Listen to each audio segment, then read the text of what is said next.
Okay, everyone, welcome back to the Adolescent Psychology 261, Chapter 1. And I think I left off with talking about emerging adults, the transition between adolescence and adulthood, and then what it means to be an adult, not legally but socially. And that would be total self sufficiency, independence, and so on. Uh, as I'm looking at the book, Uh, there's a couple of areas there that I probably will not test you on since it's such a big chapter, and that'll be somewhere around page 19, 20, dealing with resiliency and developmental issues. Pick it back up on page 22 if you're following me, and just another little tip here, I have the test made out now. I have it in front of me. So I'm looking at the test and some of the questions as I'm looking at the book. So as I'm talking to you, I am keeping in mind some of the areas that I'll be questioning you about. One of those areas on page 22, you're going to get into some terminology, nature, nurture, continuity, discontinuity, and early and late experience. So you do need to be familiar with these terms. You probably will have a question on each one of those. So for instance, nature, what you should be picking up there is that nature is going to be a biological process. So an example might be that a doctor believes that the client's problems are internal or a chemical imbalance. That would be nature. They were born with that predisposition.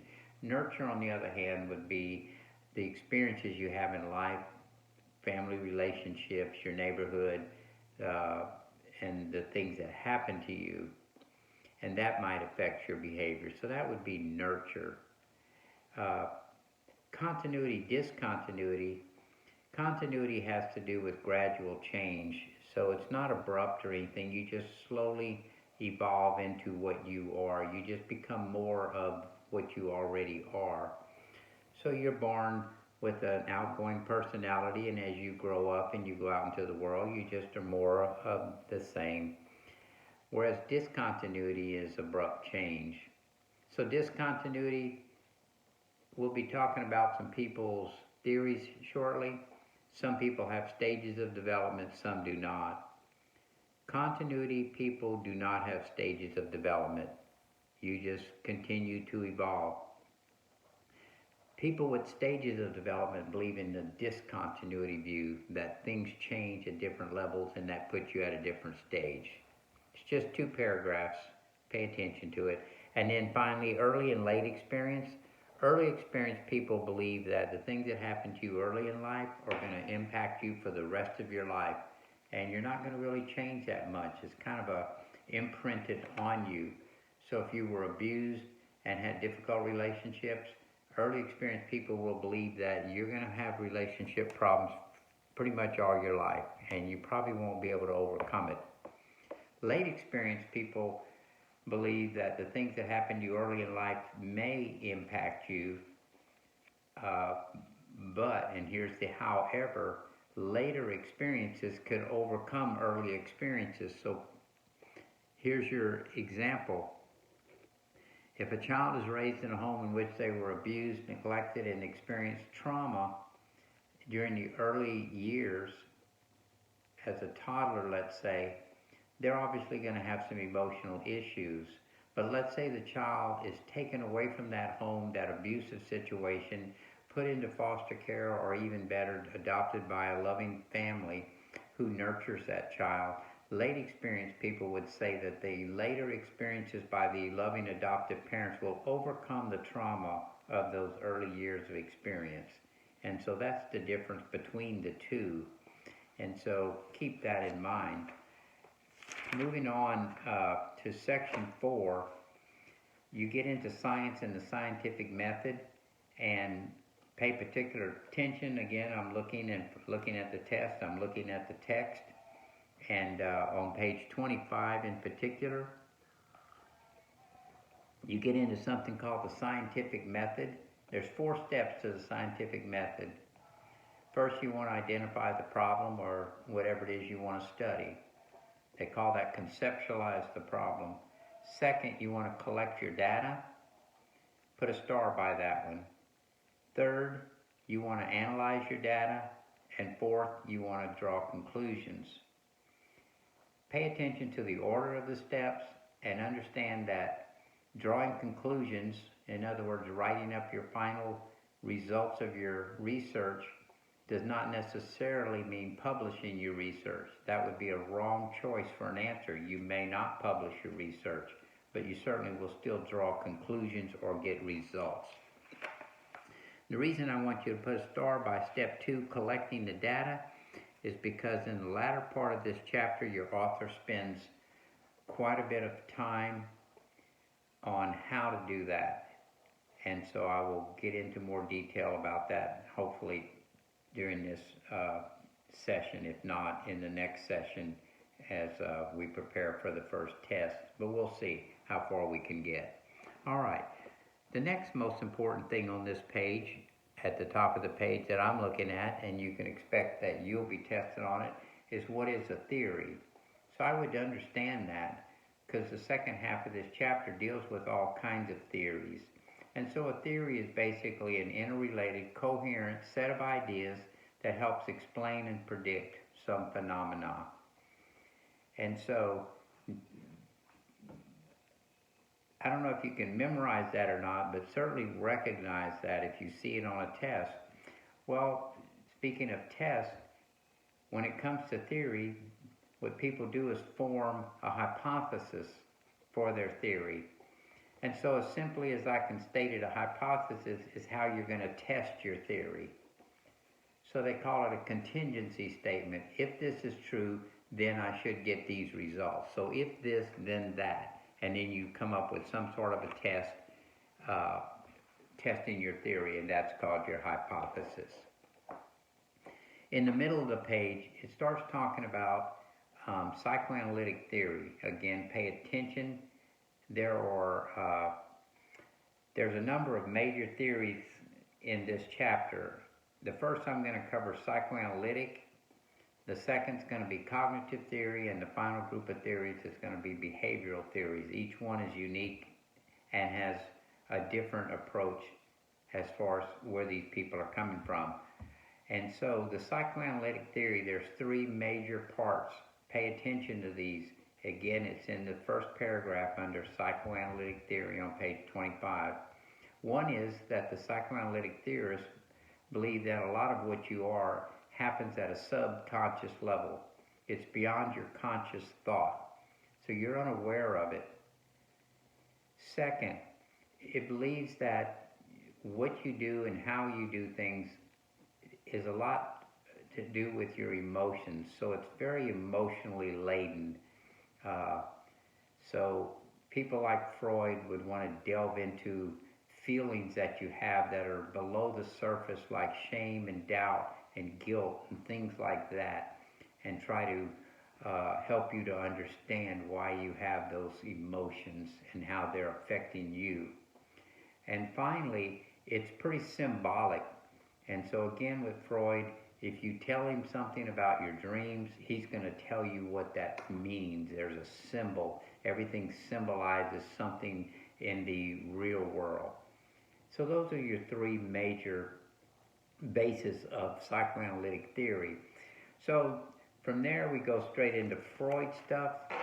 Freud, there's a number of major things you're going to have to be aware of with Freud. One thing you want to pay attention to is his 5 stages or 5 cycles, sexual stages of development. And so he puts ages related to it. He says you're fixated on a stage if you don't resolve the crisis. Each stage has a potential for a crisis. Something could go wrong. If it does and it doesn't get resolved at that stage, you have to move on to the next stage whether you're ready or not. And if it doesn't get resolved and now you're at the next level, then you fixate on it and it creates problems for you later on in life. Okay? So know the 5 stages and recognize an example of a stage of, for instance, if a person would have trouble with eating disorders, he would relate that to the oral stage of the first stage, because that has to do with a newborn uh, putting things in their mouth and chewing on things and breastfeeding and things like that. If the example is about anxiety and stress and the most troublesome of all the stages, you would pick stage 3, the phallic stage, because it has a lot to do with the sexual identity of the person, and that creates a lot of shame, doubt, and confusion for young people, according to Freud. Another area of study for Freud that you need to pay attention to, and if you've had any psychology at all, then you would remember the id, the ego, and the superego are considered structures. What does that mean? Freud came up with the idea or the concept of how we form our personalities. Why are we the way we are? What makes us have the personalities we have? He said it is due to these structures that emerge. So the first structure, the id, is at the subconscious level, and it's pretty self-centered, selfish if you will, and has absolutely no contact with reality or morality. It simply wants what it wants with no regard to outside interference. He says as we get a little older, 3, 4 years old, the second structure emerges, and that's the ego. The ego emerges because now we are beginning to become in touch with reality and responsibilities. And so while we now understand we've got to deal with reality, we still have no morality. So Freud says eventually the third structure forms, and that's called the superego. And the superego is your conscience, a sense of morality, of right and wrong. And so basically he says what's happening is at one extreme you have your id, which is selfish and self-centered with no regard for morality or reality. At the other extreme you have your superego, wanting you to be perfect and making you feel guilty. And so your ego is somewhere in the middle, trying to negotiate and balance out and keep you from being overwhelmed by either of the other two. So it keeps the other two structures in a check and balance. So pay attention to that. Well, when these things are out of balance, according to Freud, we experience a lot of stress and anxiety that emerges, and we're uncomfortable with that. And so today we would call it coping strategies or coping skills. So some of us might meditate, some may do yoga, some may exercise, visualization, whatever we do to try to calm ourselves down and help us cope with our stress. For Freud, it was called defense mechanisms. So there should be a paragraph or so in the book there, I think on page 28, about defense mechanisms. Defense mechanisms, according to Freud, always operate at the subconscious level. What that means is you don't actually consciously select. He had many of these. You don't just pick one of the defense mechanisms. You just automatically, without any conscious thought, engage in the defense mechanism. What the author addresses, while there are many of these, the one that obviously the author wants you to be aware of is called repression. Repression is the most common of all the defense mechanisms, and eventually is the goal, ultimately, of all the other defense mechanisms. So to repress means to take something from a conscious thought that is overwhelming and to push it back down into subconscious level so you do not have to deal with it any longer or think about it. And so he might use word association, and he doesn't want you to think about what you're going to say. He just wants you to blurt out a word. That word he assumes is going to pop up from the subconscious, and then he's going to help you understand some of these issues you have. And so those are the structures. So make sure you understand. He believes in the subconscious thought. He's very symbolic. He believes in stages of development. He had 5 of them called psychosexual. He believes in structures of the id, ego and superego, forming your personality, and finally, he has these defense mechanisms which help you to cope with the stress that emerges from the subconscious level.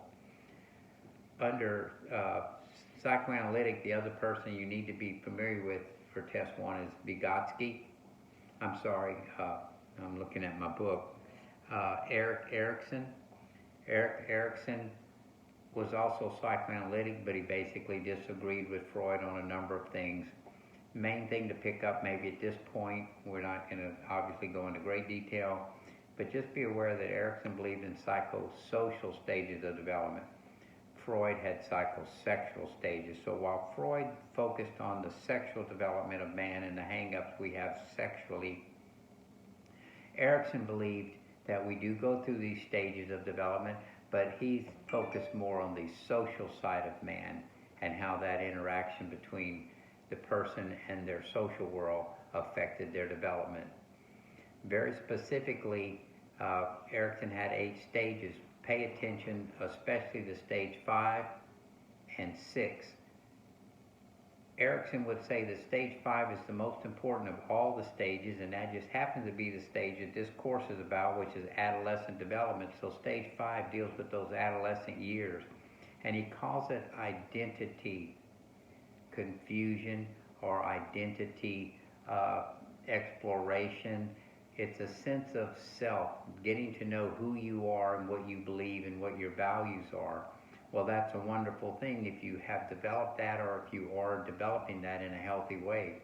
But because of different issues and crises from a social perspective, if you have a lot of issues socially in determining what your values are and so on, he would call that role confusion or identity confusion. You don't have a good sense of self, so you may be grappling and looking at other people as your examples, and then maybe mimicking or behaving like them, and because you have no self-identity, and that would not be healthy. Again, on page 26, I'm looking here. 28. Information processing theory. Information processing theory. Now we're moving away from psychoanalytic. We're covering a lot of theories, and I'm going to be cutting this lecture short, so I'll have to make one more and then hopefully still review with you by Wednesday in preparation for the test on Friday. Information processing is, what you want to pick up here is the analogy is that of a computer. So these people look at how a computer operates, and then they say, well, that's the way we operate as humans. So basically, it comprises of 3 things. You input data, so you take in information. You store the data under some filing system. So we store the information in our memory bank, and at some point later we want to retrieve that information. We punch it up on the computer and we look at it from our files.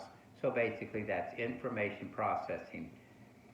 That is inputting the information, storing the information, retrieving the information, and how quickly can we process that information. And for right now, that would be sufficient for information processing theory. Well, I'm looking here just above that, and I see Vygotsky's social cultural theory. Vygotsky was a Russian psychologist that believed that you don't go through stages of development. He believed that you lived in what we called a cognitive environment. Your cognitive environment is the people you're surrounded by, the culture in which you live, and the technology available to you. So your cognitive environment, according to Vygotsky, if you didn't get it that time, 3 things. The social interaction with a skilled individual. Someone has a skill, they share their knowledge with you, and you advance your development, your cognitive development. They teach you, in other words. Second, the culture in which you live may hold education, for instance, to be in high importance. So in a Western culture, our kids have great opportunities all the way from pre-K through college to get an education and to expand and and develop their cognitive development. And the third is technology. So if you're in an area where you have the computers, emails, technology like access to a computer and a how-to, the internet and so on, that would be part of the cognitive environment. That would be called an enriched cognitive environment, whereas some people don't have those advantages and they'd be in an impoverished cognitive environment. I'm going to stop there because I don't want to make these lectures too long. I want to give you time to digest it. I know I'm moving quickly, but I'm trying to get as much information to you this format as I possibly can. So we'll stop at this point, and I will make at least one more this week and possibly two. So pay attention, and just a reminder, Friday was posted on your Moodle. Continue to check that. You will take test 1 on Friday. All right, thank you.